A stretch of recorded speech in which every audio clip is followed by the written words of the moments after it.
Allora, non sapete chi sono sono Giuliana Longoni, referente per Saliamo il paesaggio di Castelfranco. I nostri relatori oggi sono il naturalista signor Michele Zanetti e l'architetto urbanista Umberto Zandi Giacomi, che è anche vicepresidente di Italia Nostra e uno degli organizzatori, dei 3 organizzatori di questi incontri, perché c'è anche Legambiente, però di Legambiente l'architetto Lironi verrà più avanti. Voi avete già visto in internet, nelle mail che vi ho mandato, i curricula molto prestigiosi dei nostri relatori, il tema di oggi è un tema molto significativo, direi proprio fondante per tutta la tutela e la manutenzione e soprattutto la visione del paesaggio, ed è la Convenzione Europea del Paesaggio, e di cui parlerà espressamente l'architetto Zandi Giacomi, mentre sul tema del paesaggio partirà come primo relatore Michele Zanetti. Vi rovesciate? Vi rovesciate, va benissimo, non è un problema. Grazie.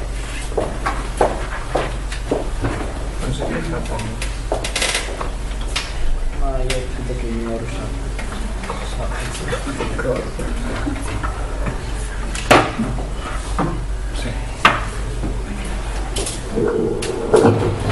Buongiorno. Io prendo molto alla lontana questo tema che mi è stato chiesto di illustrare, perché come sempre bisogna capire la storia di un percorso che ha fatto un problema rispetto al paese in cui si pone, rispetto alla regione, ai continenti in cui si pone. La parola in questione è la parola paesaggio. Ci sono 1000 modi di intenderlo e bisogna mettersi d'accordo su quello che noi riteniamo giusto. Cominciamo, direi che l'inizio di questa storia per noi è l'inizio dell'Unità d'Italia, perché dal 1861 in poi qualcuno ha potuto girare l'Italia in modo molto più organico, molto più semplice di quanto non avvenisse prima.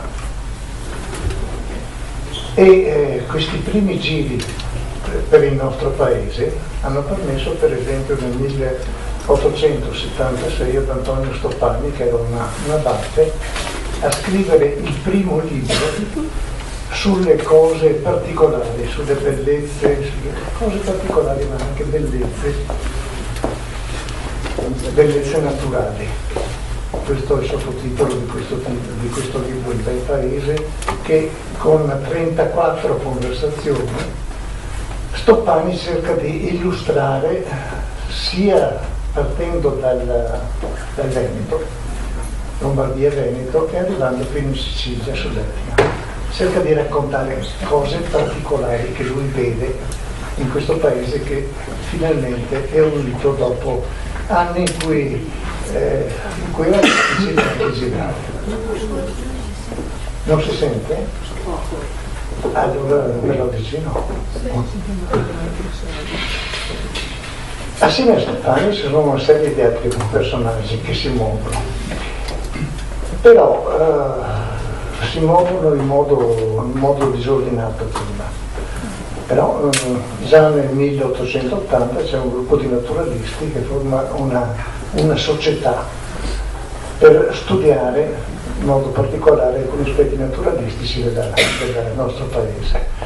Nel 1994 nasce il Touring Club italiano, addirittura prima c'era un Touring Club ciclistico inglese. Nel 1994 il Touring Club comincia questa lunga attività di studio e di divulgazione di quello che c'era nel nostro paese.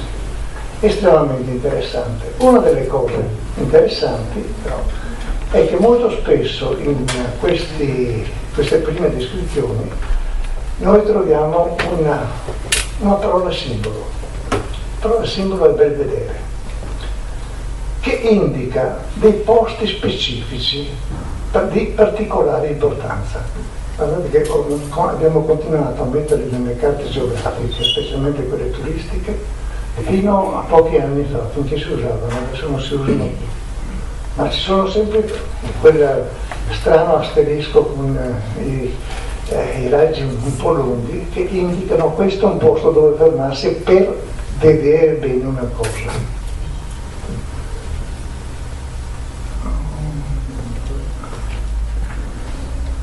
Adesso come passo andare avanti.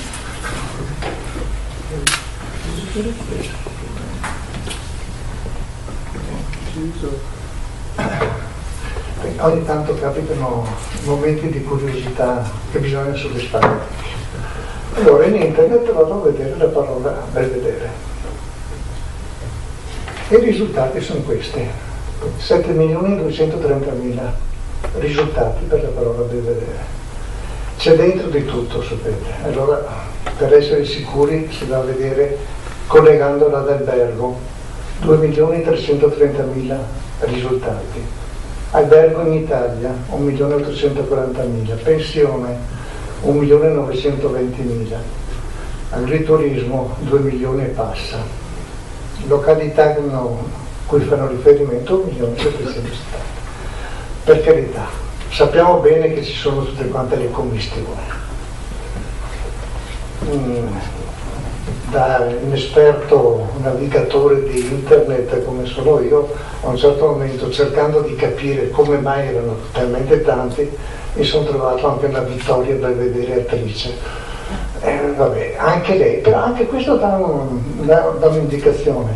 La nostra cultura, una parte della nostra cultura, si è formata secondo il concetto della cosa bella da vedere, della singolarità, del pezzo unico. E noi da questo concetto facciamo ancora fatica ad uscire. Questo è un problema da superare quando si parla di paesaggio. Cioè, il paesaggio non è mai un pezzo unico, il paesaggio è sempre qualcosa di diverso. E per un sacco di anni, grazie, per un sacco di anni, e in Italia si è reso nato in questo modo. Abbiamo fatto una serie infinita di tentativi di fare delle leggi per la protezione, cioè una serie non infinita per carità, i tentativi sono stati infiniti, di arrivare finalmente alla protezione del nostro patrimonio storico-artistico e naturale anche, mettiamo assieme anche questo.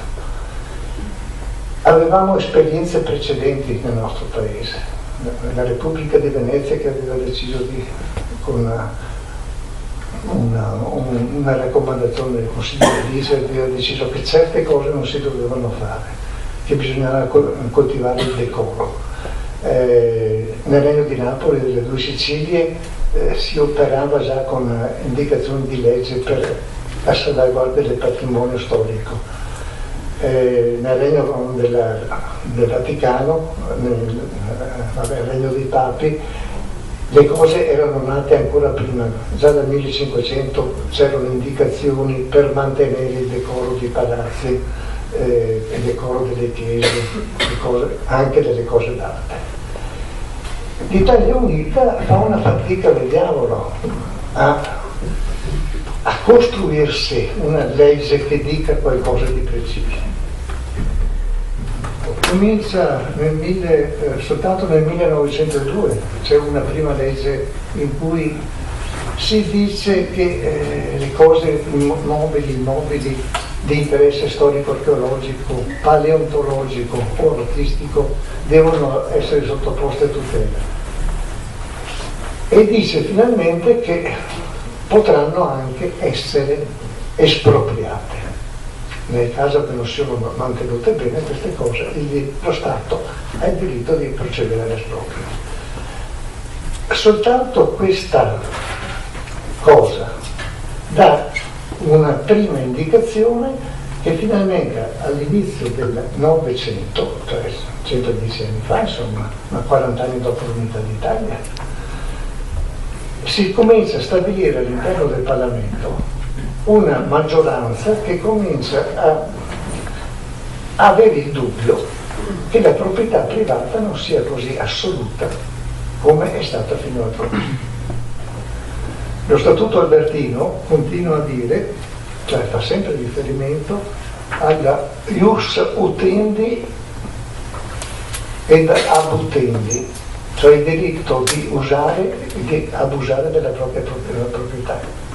E questo diritto, fino all'inizio, ai primi anni del Novecento, è quello che frena qualsiasi tentativo di legiferare, di mettere leggi, legiferare, che riguardi qualcosa di diverso che non è il bene storico artistico.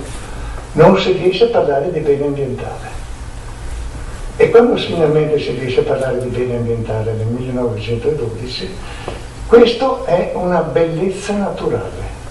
Ancora una volta il concetto di belvedere è trasferito dal costruito alla natura, ma bellezza. E questo, dopo il 1912 c'è la prima guerra mondiale che sospende ovviamente tante cose. Però c'è anche chi non va in guerra, i burocrati dello Stato sono sufficientemente anziani per non andare in guerra e quindi continuano a lavorare per arrivare nel 1922 finalmente a mettere una legge in cui si parla un po' di più, ma si continua a parlare nel 1922 di bellezze naturali. E la legge successiva, che è quella del 1939, del 1497, è ancora una volta una legge che parla di bellezze naturali. Soltanto per essere più precisi, i riferimenti sono bellezza naturale, singolarità geologica, ville, ma i giardini, i parchi delle ville che si distinguono per una non comune bellezza, i complessi di cose immobili che hanno qualcosa di caratteristico, un aspetto caratteristico avente valore estetico e tradizionale. E infine le bellezze panoramiche, il belvedere di cui si parlava prima. Siamo sempre in modo di affrontare il problema soltanto così da un aspetto estetico o estetizzante. Quando uno mi dice questo è bello, io gli chiedo e questo è brutto? Cioè, perché a qualcosa di bello corrisponde bello che si deve valutare, che si deve conservare, che si deve curare, che può essere sottoposto anche a esproprio per motivi per salvaguardarlo. Ma allora l'altra cosa è brutta, e perché è brutta? E siamo sicuri che è brutta. Chi si erige giudice del bello e del brutto? Perché io sono convinto che se tutti noi andiamo al parco di Villa Bolasco, sono convinto, dopo ci scriviamo le nostre impressioni, sono convinto che salteranno fuori, non so quanti siamo, ma 40 modi diversi di vedere il bello e il brutto di Villa Bolasco, del parco di Villa Bolasco. Allora è venuto il momento di superare questo concetto della bellezza, perché è troppo legato così al giudizio, all'esperienza, alla cultura di chi si mette di fronte a certe cose. Io sono un montanaro abbastanza innamorato della montagna. E so benissimo, perché mi è capitato, so benissimo cosa significa arrivare al rifugio Tissi e stare 2 giorni in rifugio Tissi con la parete della civetta davanti. Il rifugio Tissi, la parete della civetta è bellissima in certi momenti, bruttissima in altri. Quando arriva la nuvola bassa non si vede più, quindi quello non è più un panorama, non è più un bel vedere, è una nuvola bassa che posso trovare anche sul Montello, qualsiasi altra parte. Ma se arrivo, prima volta che sono arrivato dopo aver camminato 9 ore, uno stranissimo giro, sono arrivato su, non ho guardato la parete della civetta, ero talmente stanco che mi sono bevuto un litro di acqua minerale così, a go-go. L'ho vista bene il giorno dopo, e lo stato d'animo che porta a vedere, a dare dei giudizi di bellezza o bruttezza. Possiamo dire con una certa tranquillità, una certa serenità, questo è un posto in cui mi sento bene e devo avere però una certa abitudine, una certa consuetudine a mettermi in rapporto con i luoghi. Fino al 1939 in Italia non si è posto il problema, ma è un problema che ci siamo posti, che non noi, questo è un plurale maiestatis che non mi compete, che si sono posti i padri costituenti dal 1945 fino alla fine del 1947. Scrivendo la Costituzione hanno scritto 2 cose fondamentali. Intanto hanno riconosciuto che esiste un problema di tutela di un qualcosa che si chiama paesaggio. In modo espresso, molto chiaro l'articolo 9. Parentesi, è il primo Stato al mondo che riconosce che esiste un paesaggio, che la tutela del paesaggio è a carico dello Stato. Almeno in questo siamo arrivati prima. Secondo, scrive anche 2 cose finalmente la Costituzione. All'articolo 41 scrive che l'iniziativa economica privata è libera, non può svolgersi in contrasto con l'utilità sociale. All'articolo 42 la proprietà privata è pubblica e privata, la proprietà privata è riconosciuta e garantita dalla legge, che ben determina i modi di acquisto, di godimento e i limiti allo scopo di assicurarne la funzione sociale.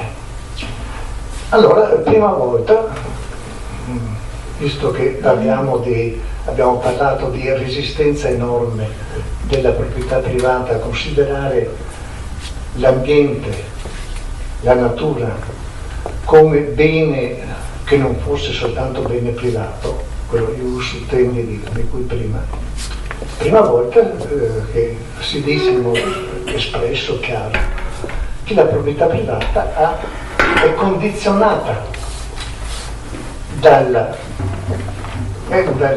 fatto che deve assicurare una funzione sociale. Ora, questo non è una cosa da poco per il nostro Paese, perché è stata applicata questa legge, questo principio costituzionale. La riforma agraria, che ha modificato completamente l'agricoltura del sud, è avvenuta applicando questo dettato costituzionale. E il permesso di scavare ghiaia, che è una cosa che sportivamente molte imprese di trevigiane fanno, è sottoposto a un limite, a un'autorizzazione, altrimenti non tutti possono mettersi a scavare ghiaia. Anche questa è una limitazione, è la regione a cui sono passate le competenze, anche questa che dice che tu puoi scavare 1 milione di metri cubi di ghiaia, però non 1.100.000, e quel 1 milione di metri cubi di ghiaia devi scavarlo a certe condizioni, e in più devi dare anche un po' di soldi al comune, perché comunque deve essere risarcito. E allora si comincia a capire, a comprendere che qualcosa deve cambiare.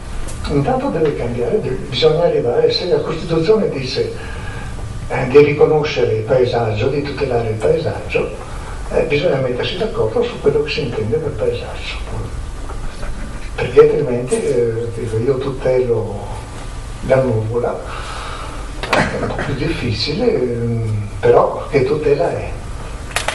Allora bisogna che lo Stato deve lentamente, la Repubblica deve lentamente mirare a dare una definizione, a dire cosa tutela, cos'è questo paesaggio che si tutela. E la cosa è particolarmente pesante perché la legge del 1939, questa 1497, che tra l'altro è una legge abbastanza atipica, vado appena a prendere 2 parole, abbastanza atipica perché nel 1939 c'è il fascismo in Italia, il fascismo non è particolarmente liberale, non è neanche particolarmente, malgrado tutti i paroloni, non è neanche particolarmente attento al patrimonio storico-artistico, parla di bellezza e grandezza d'Italia, ma il piccone demolitore, il piccone risanatore, il modo con cui si usava operare per il risanamento dei centri storici, ha fatto dei danni spaventosi nel nostro paese, ha rovinato città intere, ha rovinato la parte più antica delle città. Il risanamento di Roma e le distruzioni fatte a Firenze, anche per non andare lontano, a Treviso, il quartiere di San Nicolò, che era un quartiere quattrocentesco, è stato distrutto non dai bombardamenti, sia ben chiaro, perché le distruzioni erano cominciate ben prima dei bombardamenti, e c'è un documento molto preciso, una fotografia aerea fatta da un aereo inglese prima del bombardamento del 7 aprile del 1944 a Treviso, dove si vede la parte che era già stata demolita per risanare la città. Queste operazioni di risanamento, vado un po' fuori strada, ma scusatemi, sono operazioni che demoliscono una buona parte del patrimonio architettonico italiano, della parte antica, ma demoliscono anche socialmente la città, perché sono espropri di parti di città che vengono fatte cacciando fuori chi ci abitava, che normalmente era la parte meno ricca dei cittadini. Allora, dicevo che questa legge, la legge 1497, resta in vigore, perché è fatta abbastanza bene per essere una legge fatta durante il regime fascista. Il ministro della pubblica istruzione, che era Bottai, Giuseppe Bottai, era un fascista abbastanza atipico, cioè dava da fare le leggi al vecchio